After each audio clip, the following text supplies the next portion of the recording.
ইব্রাহিম ইবনে Adham রহমতুল্লাহ আলাই রাজত্ব ছেড়া আল্লাহওয়ালা হয়েছেন এতটুক কথায় যে আমি যদি হারানো উট ছাদে না পাই তো আপনি রাজ প্রাসাদে বসে আল্লাহ পাবেন কি করে? সাদামাঠা কথা, কিন্তু কোনো ডিপলি কথা না। এতটুক কথায় জীবন চেঞ্জ, আল্লাহওয়ালা হয়ে গেছে। মালিক ইবনে দিনার রহমতুল্লাহ আলাইকে ছোট মেয়ে ওনার মারা গেছে অল্প বয়সে, স্বপ্নে দেখা হয়েছে।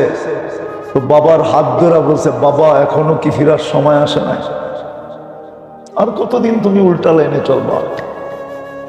বাবার জীবন চেঞ্জ। আমরা তো আপনি করে ঘন্টা ঘন্টা বুঝাই, কিন্তু বুঝিলে কি হবে? আমার কথাই তো তাসির নাই, আপনারা তাসির নিবেন কোথেকে? এই জন্য যেটা বুঝাইতেছিলাম, আল্লাহ করুক, আল্লাহ আমাদের দিলে গাইথা দেখ, ভিতরে তাসির, কথার ভিতরে তাসির পয়দা করে দেন। বুদ্ধিমানের পরিচয় দেওয়া উচিত,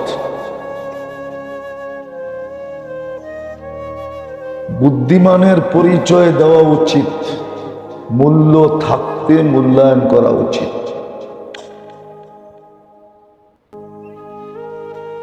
দিন থাকতে রাস্তা অতিক্রম করা উচিত। আজকালকার দিনে তো প্রযুক্তি চলে আসছে, এই জন্য অন্ধকার রাত্র হেডলাইট জ্বালায়া চলা যায়, কিন্তু আগের যুগে তো হেডলাইট ছিল না।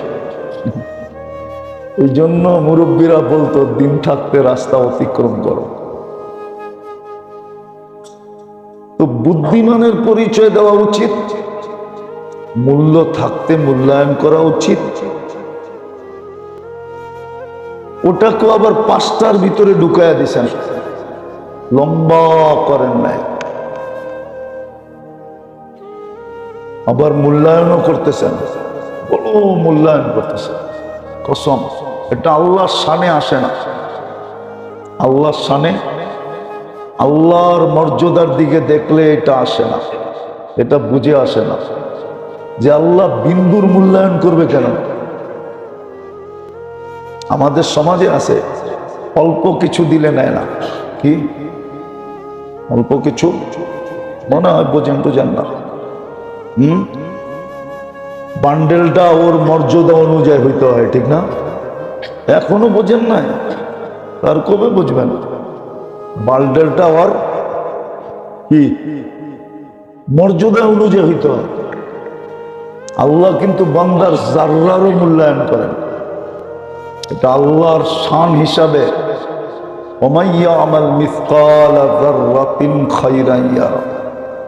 আল্লাহ বলে তোর জাররারও আমার কাছে মূল্য আছে, আমরা মূল্যায়ন করি। বিন্দু বলে যে ফালায় দিব এমন না, বরং আরেকটা গ্রান্তি দিছে, ওয়ুরবি, আমি এই বিন্দুটাকে পালব। কি পালব? পাললে যেরকম বড় হয়, ঠিক আল্লাহ বলে এটাকে আমি ফুলাবো, ফলাবো। যেই দিন তোমার সামনে শো করব, ওই দিন তুমি আশ্চর্য হয়ে যাবা, এই বিন্দুটা এত বড় হলো কি করে। এই জন্য কিতাবে আছে, কিয়ামতের দিন এক ব্যক্তির আমলনামা দিবে, ও অস্বীকার করবে এটা আমার না।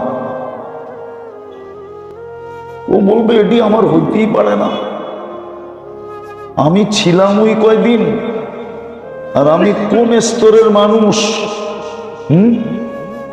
এইগুলো আমি করবো কখন?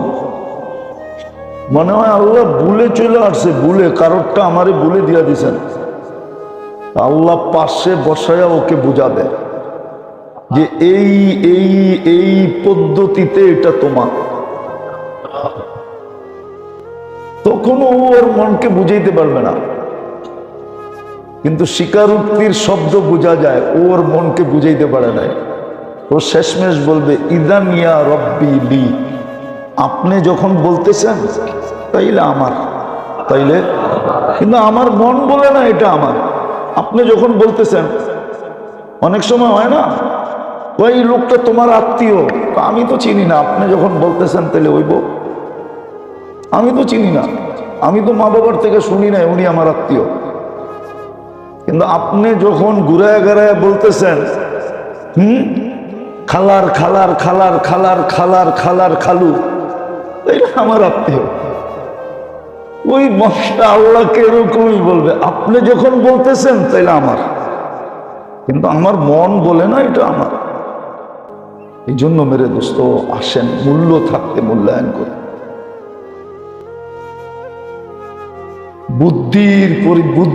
বুদ্ধির পরিচয় দেয়, আমি যে বুদ্ধিমান এটার পরিচয় যে। এই জন্যই হাদিসে আসছে, হ্যাঁ, বৃদ্ধ হওয়ার আগে যৌবনের মূল্যায়ন করো। যুবকদেরকে বলছে বৃদ্ধ হওয়ার আগে যৌবনের মূল্যায়ন করো। মূল্যায়ন করলেই তুমি বুদ্ধিমান হিসাবে পরিচিত হবে। দুনিয়ায় হওয়ার না হওয়া আমাদের কাছে হবে, আল্লাহ রসুলের কাছে হবে, সৃষ্টির কাছে হবে। দুনিয়ার মানুষ চিনবে না তোমাকে হয়তো, কিন্তু জমিন তোমাকে চিনবে, গাছপালা তরুলতা তোমাকে চিনবে, আমরা চিনায় দিব। এই জন্য হাদিসে আছে ইয়ানজিলু লাহুল কবুল, আল্লাহ ওই ব্যক্তির গ্রহণযোগ্যতা সৃষ্টির মাঝে ঘোষণা দিয়া দেন, সৃষ্টিকে জানায় দেন এই ব্যক্তি কিন্তু গ্রহণযোগ্য, আমাদের কাছে গ্রহণযোগ্য, বিদায় তোমরাও গ্রহণযোগ্য হিসাবে গণ্য করো। তো সৃষ্টির মাঝে সে গ্রহণযোগ্যতা পায়। যৌবনের মূল্যায়ন করা বৃদ্ধ হওয়ার আগে, যৌবনের মূল্যায়ন করা। আবার এটাও বলে দিছে যৌবনে মূল্যায়ন করলা, বৃদ্ধ হওয়ার পরে তুমি আর মূল্যায়ন করতে পারতেছ না, কিন্তু তোমার মূল্যায়ন চলতে থাকবে, কোথাও আমরা থামায়া দিব না, এটা কন্টিনিউ হইতে থাকবে, আমরা কন্টিনিউ চালায়া যাব। আমাদের এখানে কন্টিনিউ সোয়াব লেখা হইতে থাকবে, কেন তুমি যৌবনের মূল্যায়ন করছো। বৃদ্ধ হওয়া তো তোমার ইচ্ছা ছিল না, বৃদ্ধ হওয়া তো এটা আমাদের সিস্টেম। কার সিস্টেম? আল্লাহর সিস্টেম না। তাহলে বন্দা কেন দোষারোপ হবে, বঞ্চিত হবে? আল্লাহ বলে তোমাকে বঞ্চিত করবো না, তোমারটা কন্টিনিউ চলতে থাকবে। আবার বলছে হায়াতের মূল্যায়ন করো মৃত্যু আসার আগে। হায়াতের যদি মূল্যায়ন করলা আর মৃত্যু যদি চলে আসলো, তাহলে মৃত্যুর পরেও তোমার মূল্যায়ন চলতে থাকবে, কিয়ামত পর্যন্ত মূল্যায়ন চলতে থাকবে, কিয়ামতের পরেও আজীবন চলতে থাকবে, তোমার মূল্যায়ন কমবে না। যে না মইরা গেছে মূল্যায়ন শেষ, না, মূল্যায়ন চলতে থাকবে, কেননা সে হায়াতের মূল্যায়ন করছে। দ্বিতীয় হইল এটা, হায়াতের মূল্যায়ন করো মৌত আসার আগে। হায়াতুকা ক্বাবলা মৌতিকা, শাবাবুকা ক্বাবলা হারামিকা। যৌবনের মূল্যায়ন করো বৃদ্ধ হওয়ার আগে, তাইলে তোমার মূল্যায়ন কন্টিনিউ চলতে থাকবে। বুড়া বয়সেও তুমি যৌবন বয়সের সোয়াব পাইতে থাকবা, আবার বোনাসও পাবা। বোনাস, বোনাস বোঝেন? ফুল বোনাস, হাফ বোনাস না। হাদিসে আছে জন্য বৃদ্ধ যখন যৌবন হারায়, যখন বৃদ্ধ হাত উঠায় বলে যৌবন নাই, হারায় ফেলছে, পিছে আর ফিরা যাবে না, আপনার কাছে হাত তুললাম। আবু হুরায়রা রাদিয়াল্লাহু তাআলা আনহু বলে এই বৃদ্ধ এরকম নিষ্পাপ হয় যেরকম তার মা তাকে এই মুহূর্তে জন্ম দিল। এই জন্য বলছে যৌবনের মূল্যায়ন করো বৃদ্ধ হওয়ার আগে, তাহলে তোমার মূল্যায়ন কন্টিনিউ চলতে থাকবে। আবার বোনাস দিব আমরা, বৃদ্ধের বোনাস। বড় ঘোষণা। এই জন্যই তো আছে ইসলামে, যখন দাড়ি সাদা হয় তখন আল্লাহ ওই ব্যক্তিকে দেখলে লজ্জা পায়, শাস্তি দেন না, শাস্তি দেন না। সৃষ্টিরে পর্যন্ত বলে কষ্ট দিও না, দাড়ি পাইকা গেছে না, দাড়ি পাইকা গেছে না, কষ্ট দিও না। তৃতীয় যেটা, তৃতীয় সিহহাতুকা ক্বাবলা মাউতিক ক্বাবলা মারদিকা, সুস্থতার মূল্যায়ন করো, বুদ্ধির পরিচয়, বুদ্ধিমানের পরিচয় দাও অসুস্থ হওয়ার আগে। সুস্থতার মূল্যায়ন করো, খুব করো। এটা ভাবো যে বিকালে অসুস্থ হয়ে যেতে পারি, বিকালের আমলটা সকালেই করে ফেলো, এখন সুস্থ আছো বিদায়। সুস্থতার খুব মূল্যায়ন করো অসুস্থ হওয়ার আগে। যদি সুস্থতার মূল্যায়ন হলো, তাহলে হাদিসে আছে ইউক্তাবু আমালাল্লাযী কানা ইয়ামালু ফিস সিহহা, সুস্থ অবস্থায় যত আমল করত সমস্ত আমলের সওয়াব অসুস্থ অবস্থায় না করা সত্ত্বেও লেখা হতে থাকবে। ফেরেশতা অভিযোগ পর্যন্ত করবে, আল্লাহ কেন লিখবো, করে তো না। আল্লাহ বলে লেখ, তোর কাম লেখা, আর তুই লেখ, প্রশ্ন করা তোমার কাম না। আল্লাহ বলে আরো বেশি লেখো, কি লিখবো, আনিনুল মারিদি তাসবিহুন, ও যতবার আহ আহ বলবে ততবার সুবহানাল্লাহর সওয়াব লিখবা। সিয়াহাতুহু তাহলিলুন, যতবার চিৎকার দিবে অতবার লা ইলাহা ইল্লাল্লাহর সওয়াব লিখবা। আর বিছনায় যতবার এপাশ ওপাশ করবে, যুদ্ধের ময়দানে শত্রুর মোকাবেলায় শত্রুর সামনে লড়ার সমপরিমাণ সওয়াব লিখবা। আর যেদিন সুস্থ হবে আল্লাহ বলবে কোরআন খাতাটা ফালায়া দাও, আজকের থেকে একটা নতুন খাতায় লেখা রাখো, আজকের থেকে গুনাহ লেখবা, পিছেরটি লেখবা না, পিছেরটি ফালায়া দাও। এমন জায়গায় নিয়ে ফালাও যে সৃষ্টি খুঁজা না পায়, বিলকুল নিষ্পাপ, গুনার থেকে বিলকুল পাক হয়ে সুস্থ হয়। আর মারা গেলেও পুত পবিত্র চলে যায়। ভালো মতে বোঝেন, একটু গভীর ভাবে মূল্যায়ন করেন, কাজে দিবেন। বুদ্ধিমানের পরিচয় দেই ভাই, নাইলে একদিন কিন্তু পরিচয় দিতে চাবো, কিন্তু ওই দিন পরিচয় কোনো কাজে দিবে না, পরিচয় কোনো কাজে দিবে। একদিন মূল্যায়ন করতে চাবো, কিন্তু মূল্য হবে না, দাম নাই। আজকে আল্লাহ বললে দাম আছে, কিন্তু কালকে সারা জীবন আল্লাহ আল্লাহ বললেও কোনো দাম নাই। আজকে আল্লাহ বললে দাম আছে। চতুর্থ যেটা, চতুর্থ যেটা, চতুর্থ ফারাগুকা ক্বাবলা শুগলিকা, ফারেক সময়, কর্মহীন সময়, ব্যস্তহীন সময়টা ব্যস্ত হওয়ার আগে কাজে লাগায় দাও, আখিরাতের জন্য কাজে লাগায় দাও, আল্লাহ আল্লাহ রসুলের জন্য কাজে লাগায় দাও। অবসর সময়টাকে কাজে লাগানো। কসম খোদার, এই উম্মত যদি অবসর সময়টাই কাজে লাগাইতো আল্লাহ আল্লাহ রসুলের জন্য, আখিরাতের জন্য, তাহলে খোদার কসম অঙ্গীকার তো ছিল, অঙ্গীকার ছিল।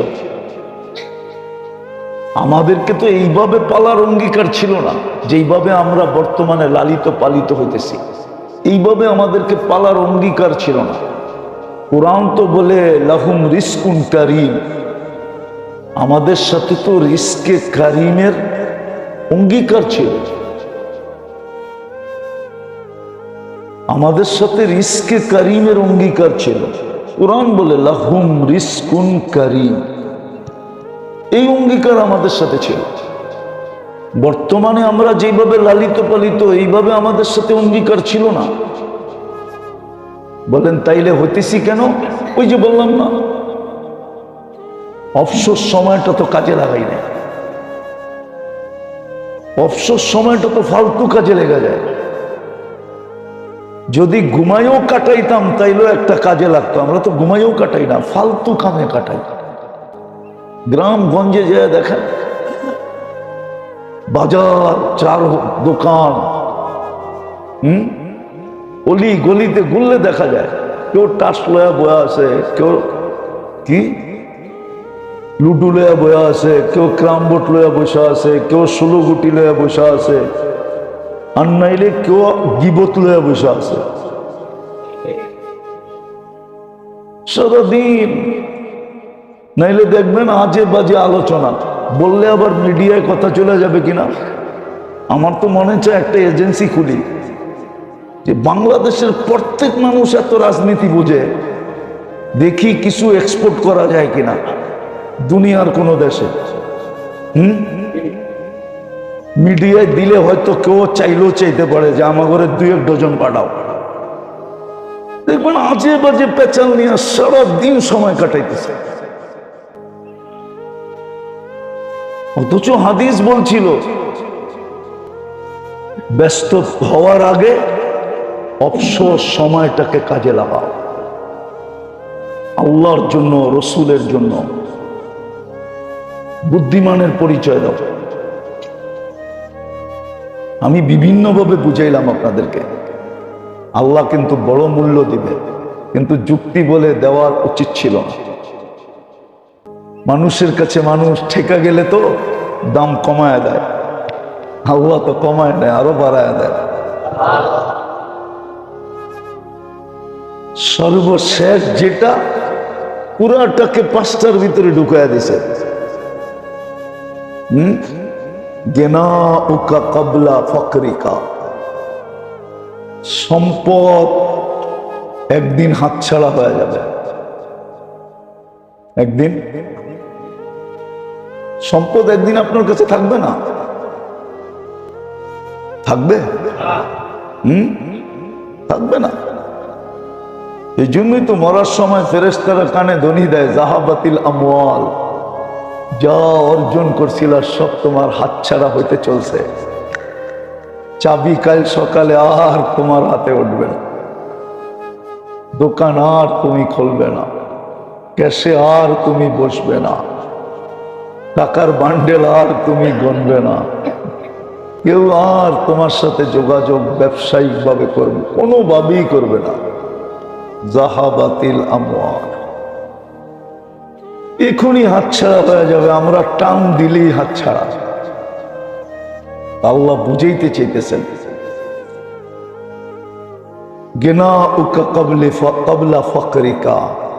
একদিন তুমি নিশ্চয় হয়ে যাবে। নিশ্চয় হওয়ার আগে যতটুক আছে অতটুক কাজে লাগাও, যতটুক পারো অতটুক কাজে লাগাও, অতটুক কাজে লাগাও, যতটুক পারো অতটুক কাজে লাগাও। যতটুক পারো অতটুক কি করো? কাজে লাগাও। আপনি মিটারে 100 টাকা পাইছেন, আপনার তো খুশির অন্ত নাই। পারেন না অন্যের কাছ থেকে টাকা আইনা ইম্পোর্টারের সব মাল কিনা ফেলতে, ঠিক না? কি মিটারে কয় টাকা লাভ? 100 টাকা, ঠিক না? আল্লাহ তো 700 গুণ দিতে চাইতেছে। ফি কুল্লি সুম্বুলাতিন মিয়াতু হাব্বা। আল্লাহ তো 700 গুণ দিতে চাইতেছে, 700 গুণ। 700 গুণ দিতে চাইতেছে। আল্লাহ তো বেকারে হিসাব দিতে চাইতেছে। এই জন্য মেরে দোস্ত, পঞ্চম হইল যে একদিন কিন্তু হাতছাড়া হয়ে যাবে। হাতছাড়া হওয়ার আগে কিছু কাজে লাগাও। সম্পদ কিছু কাজে লাগায় যাও। এই জন্যই তো হাদিসে আছে, মা আকালতা আফনাইতা, যা অঙ্গে লাগছে তোমার চোখের সামনে দিয়েই বেরিয়েছে। যা অঙ্গে লাগছে সব বেনিশ হয়ে গেছে। মা লাবিস্তা ফা আবলাইতা, যেটা পড়ছো ওটা পুরান হয়ে গেছে। যা খাইছো ওটা বেনিশ হয়ে গেছে। মা কদ্দামতা ফা যাখারতা, যেটা আগে পাঠাইছো ওটা সঞ্চিত আছে, ওটা চাইয়া পাইবা। কতজনই তো প্রবাস থেকে গাঠি গাঠি পাঠাইলো, ঠিক না? বাড়িতে দেখে কিচ্ছু নাই, ওর নামে কিচ্ছু নাই, আছে কিন্তু ওর নামে কার নামে আছে? হয়তো ভাইয়ের নামে, নাইলে বোনের নামে, নাইলে বাপের নামে, নাইলে মার নামে, ওর নামে কিচ্ছু নেই। আল্লাহ বলে লাগাও, তোমার নামেই পাবে, আর কারো নামে যাবে না। এই জন্য মেরে দোস্ত আসেন আমরা বুদ্ধির পরিচয় দিই, নিজেকে বুদ্ধিমান হিসাবে পরিচয় দিই। আজকে মূল্য আছে, মূল্যায়ন করি, নাইলে কিন্তু আমার পস্তান আমাকেই পস্তাইতে হবে, আমারটা কেউ পস্তাবে না, আমার কান্না কেউ কাঁদবে না, আমার জন্য কেউ কাঁদবে না, আমার কান্না কেউ কাঁদবে না, আমার জন্য কেউ কাঁদবে না। আমার কান্না আমাকেই কাঁদতে হবে, আমারটা আমাকেই বহন করতে হবে। মাইনা নেন এটা। এই জগতে বসে তো ওই জগৎ বোঝানো যায় না, আর আল্লাহ ওইভাবে দেখানোর সুযোগও রাখেন না। এই জন্যই কোরআন বলছে ইউমিনুনা বিল গায়ব,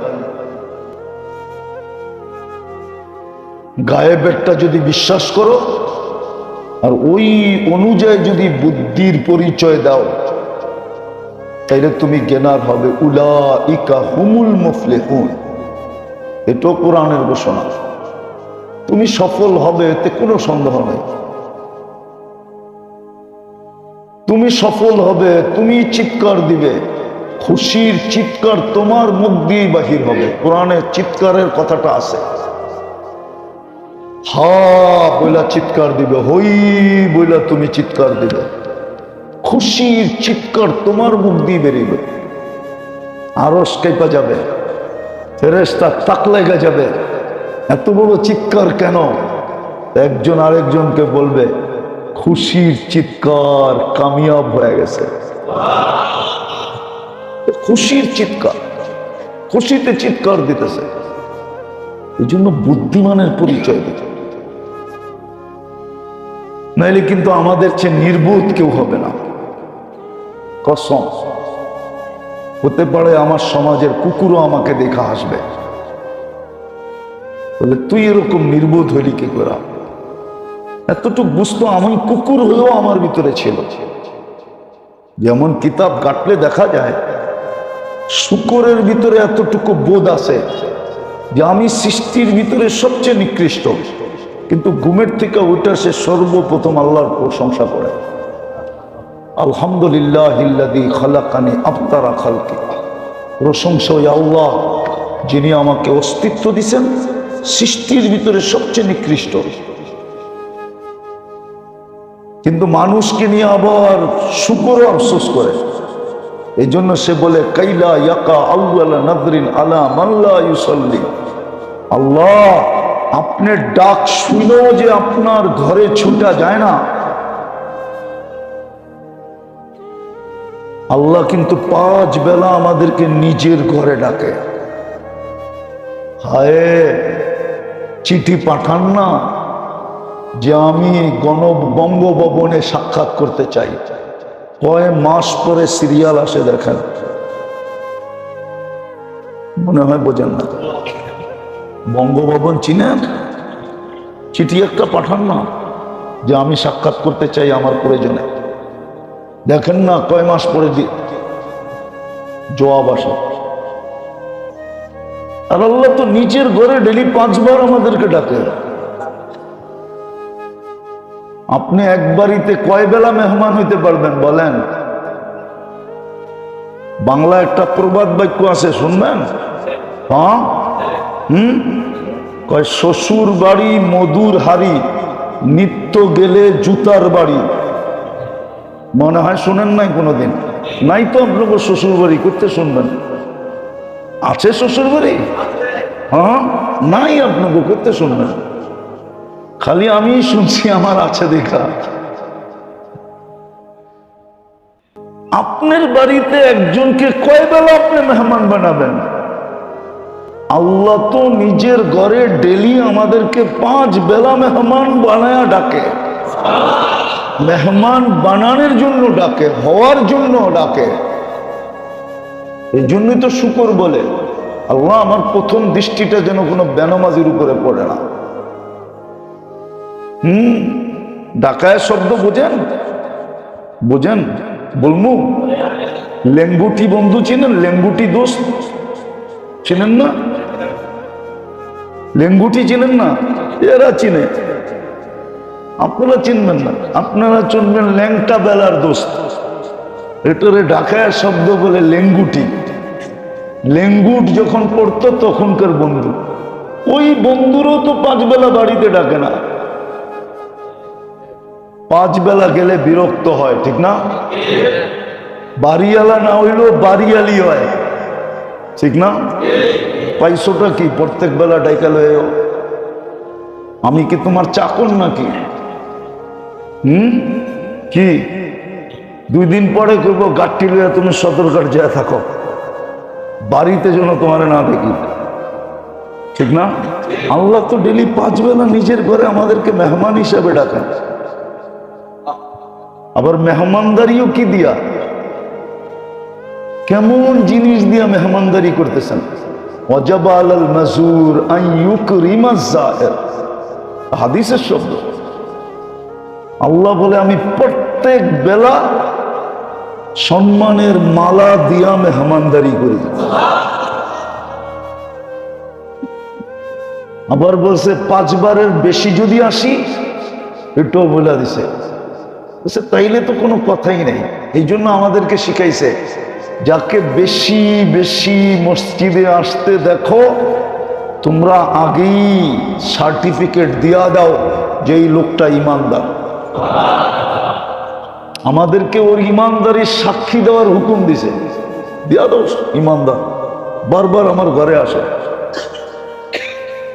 কুল্লামা গাদা ওয়া রাহা, সকালে আসে, দুপুরে আসে, বিকালে আসে, সময় পাইলেই আসে। সময় পাইলি আরো বড় সম্মান। কিয়ামতের দিন ডাকবে, আইনা জিরানি, আমার প্রতিবেশীরা কোথায়? ফেরেশতারা বলবে সুবহান ওয়ালাকাল জিরান, আপনার এখানে তো একজন আসতে পারছে, আর তো কেউ আসতেই পারে নাই, আপনার প্রতিবেশী হলো কোথেকে? কেন আরো সে তো একজনই গেছে, ঠিক না? না আরো কেউ গেছে? রকেট ফকেট যায় নাই? তথ্য টথ্য নাই আপনাদের কাছে? ফেরেশতারা বলে আপনার প্রতিবেশী হলো কারা? যারা সবসময় মসজিদে গায়রা বয়া থাকতো, ওরা আমার প্রতিবেশী, ডাকো। ওদের জন্য কিয়ামতের দিন আলাদা সম্মান। মেরে দোস্ত, বুদ্ধিমানের পরিচয় দেয়, তাহলে বড় আফসোস করতে হবে। 5টাকে মূল্যায়ন করি যতটুকুই পারি, 100% করতে হবে এমনও জরুরি না। আল্লাহ বড় মেহেরবান বান্দার উপরে, এতটুক করলে এতটি দেয়, এতটুক করলে এতটি দেয়।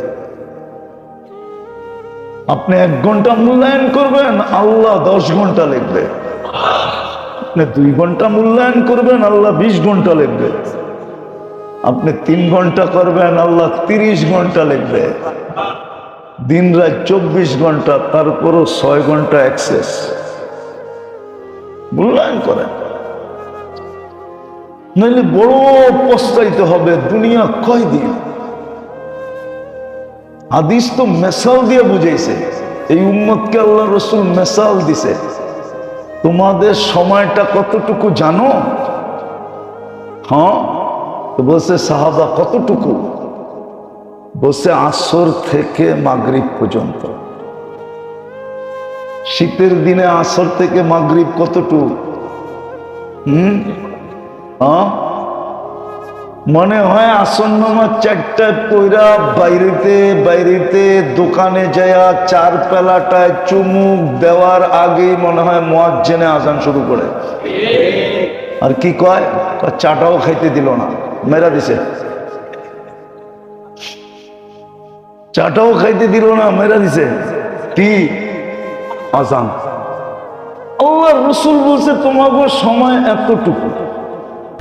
বুখারী শরীফে আছে, আল্লাহ এতটুক সময় তোমাদের থেকে মূল্যায়ন চায়। এটুকু যদি না করলেন, বলেন এত দামি জান্নাতের আশা কি করে করেন? হ্যাঁ, কি না ওই ছোটবেলার কথা? আমি এই বাড়ির জামাই। কয় কেমনে? আমি তো রাজি, এরা রাজি হইলেই তো হইল।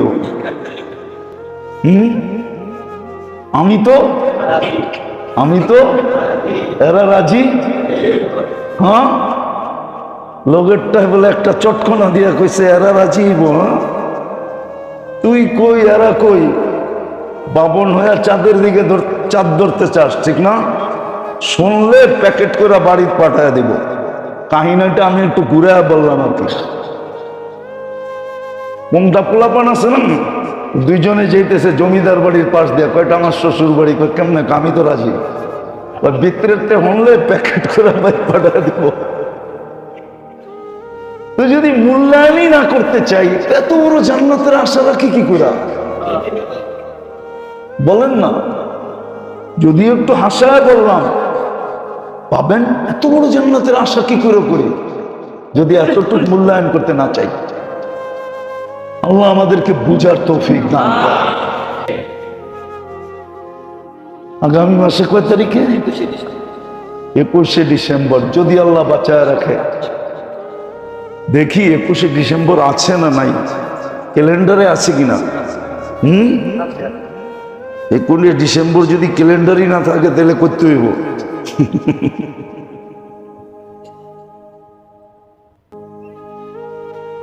হ্যাঁ, ইনশাআল্লাহ 21শে ডিসেম্বরে আবার দেখা হবে ইনশাআল্লাহ।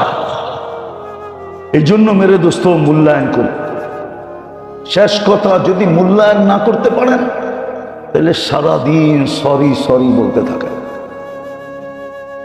এটা পারবেন না? পারবেন না? পারবেন? কি বলবেন? আল্লাহ মাফ করে দেন। ইস্তেগফার পড়ুন লাগবে না, আরবি পড়ুন লাগবে না, বাংলাই কোন একটু পরপরই কোন আল্লাহ মাফ করে দেন, আল্লাহ মাফ করে দেন। একটু চেহারাটাকে বিগড়ায়া, চেহারাটাকে একটু মলিন করে মনের ভিতর থেকে বলেন আল্লাহ মাফ করে দেন। আর যদি বাংলায় না পারেন ইংরেজিতে কোন আল্লাহ সরি। হ্যাঁ হ্যাঁ, আল্লাহ ইংরেজিও বোঝে। এমন না যে আরবি বোঝে আর বাংলা বোঝে, ইংরেজি বোঝে না। আল্লাহ সব ভাষা বোঝে। দুনিয়া 1 লক্ষর উপরে ভাষা, আল্লাহ সব ভাষা বোঝে।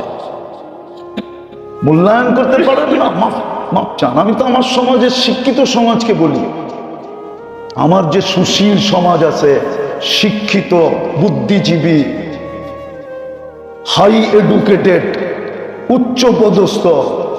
আমার মনে আছে অনেকদিন আমি আগে একবার জজদের ভিতরে বয়ান করছিলাম, রমজান মাসে। বাংলাদেশে পড়ায় 850-র উপরে জজ আছে, নারী পুরুষ মিলে। রমজানে ওদের একটা ইফতার পার্টি হয়, ল্যাবিডের পিছনে ওদের একটা আছে, আরে ক্লাব আছে, ওইখানে ইফতার পার্টি হয়। একবার বয়ানে 2বার গেছি আমি একবার বয়ানে বলছিলাম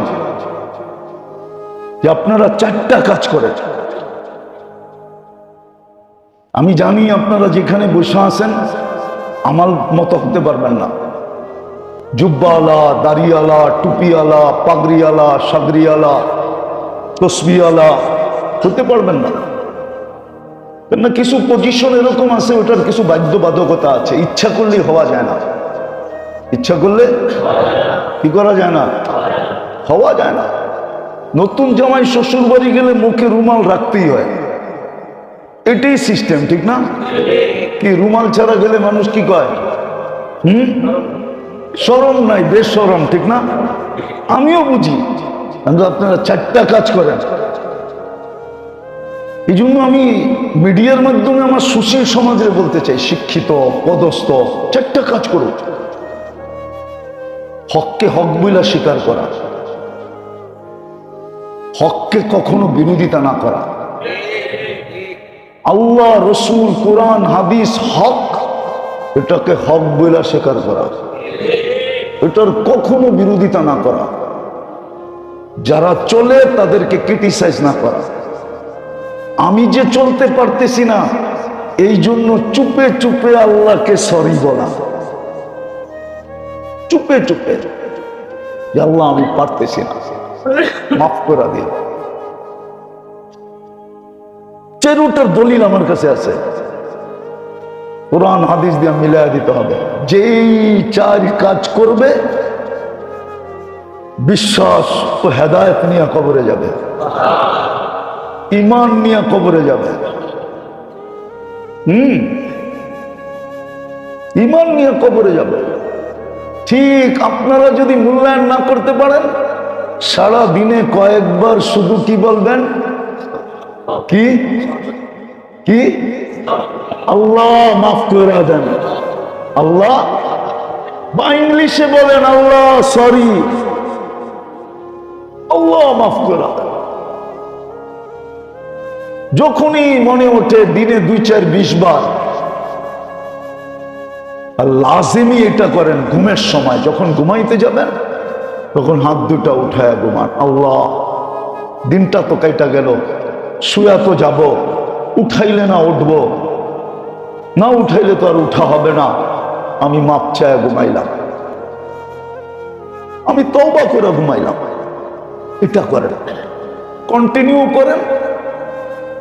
ইনশাআল্লাহ একদিন আপনাদের মুখ থেকে এই মজলিসে শুনবো যে হুজুর শিখাইলেন কি, আর আমি কন্টিনিউ করতে থাকলাম কি, আর আল্লাহ এখন আমাকে দেখাইতেছে কি।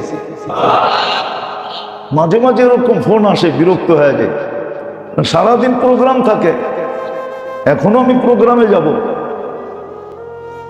প্রোগ্রাম থাকে, এর ভিতরে যখন বারবার ফোন আসে তো ব্যাক করতে বাধ্য হই। অনেক সময় কয় কান্দা দিয়ে চোখের পানি ছেড়া দিয়ে বলে, হুজুর মনটা মানতেছে না, এই জন্য আপনাকে বিরক্ত করতেছি।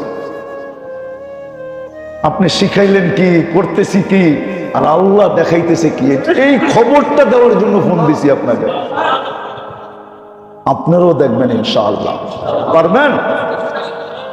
আল্লাহুম্মা লাকাল হামদ কামা ইয়ানবাগি লিজালালি ওয়াজহিকা ওয়া আযীমি সুলতানিক, ইয়া হান্নান ইয়া মান্নান ইয়া জাওয়াদ ইয়া কারীম ইয়া আল্লাহ। বেশি কিছু চাবো না মালিক, আমাদের এই আয়োজনটাকে কবুল করেন, এটাকে কবুলিয়ত নসিব করেন, এই আয়োজনটাকে কবুলিয়ত নসিব করেন।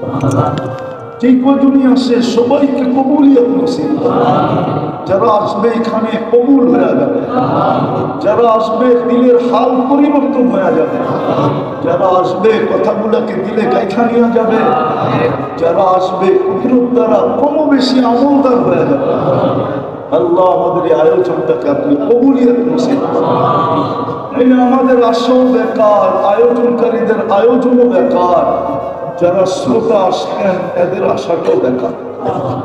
আপনি বেকার দিয়ে না, আপনি ঘরে বেশি বুঝিয়েছেন, আপনার ঘরের থেকে আপনি আজ পর্যন্ত কাউকে খালি হাত দেন, আমাদেরকে কি করে খালি হাত দিবেন? কবুলিয়ত নসিব করেন, কবুলিয়ত নসিব করেন, কবুলিয়ত নসিব করেন, কবুলিয়ত নসিব করেন। আমাদেরকে আমল করার তৌফিক নসিব করেন, আমাদেরকে কম বেশি অভ্যাস বানান, অভ্যাস না হয় তো ইস্তিগফারের অভ্যাস বানান। আমরা যেন মাপ চাইতে পারি, ওদের অন্তর্ভুক্ত করেন যারা সারাদিন আপনার কাছে মাপ চাইতে থাকে। আমাদেরকে ওই দলের অন্তর্ভুক্ত করেন, আমলদারদের অন্তর্ভুক্ত না করেন। মাপ চায় যারা তাদের অন্তর্ভুক্ত করেন, কারণ আপনি মাপ ভালোবাসেন। আফওয়া, এটা তো আপনারই সিফাত, মাপ করা আপনি ভালোবাসেন, মাপ চাও আপনি ভালোবাসেন, আমাদেরকে মাপ চান নেওয়ালাদের অন্তর্ভুক্ত পেরেশানিগুলো দূর করে আনেন, প্রয়োজনগুলো মিটা দেন। আল্লাহ আসলা দায়মা খাতেমা বিল খায়ের আমাদেরকে নসিব করেন, খাতেমা বিল খায়ের নসিব করেন, ইমানের সাথে মৌত নসিব করেন, কালেমা পড়তে পড়তে মৌত নসিব করেন, পাশের লোকগুলাকে কালেমা শুনাইতে শুনাইতে মৌত নসিব করেন। আজকে আমাদেরকে খালি হাতে ফেরত দিয়েন না, খালি হাতে ফেরত দিয়েন না। ওয়াসাল্লাল্লাহু তাআলা আলা খায়রি খালকি মুহাম্মদ ওয়া আলিহি ওয়া সাহবিহি আজমাইন برحمتك يا أرحم الراحمين।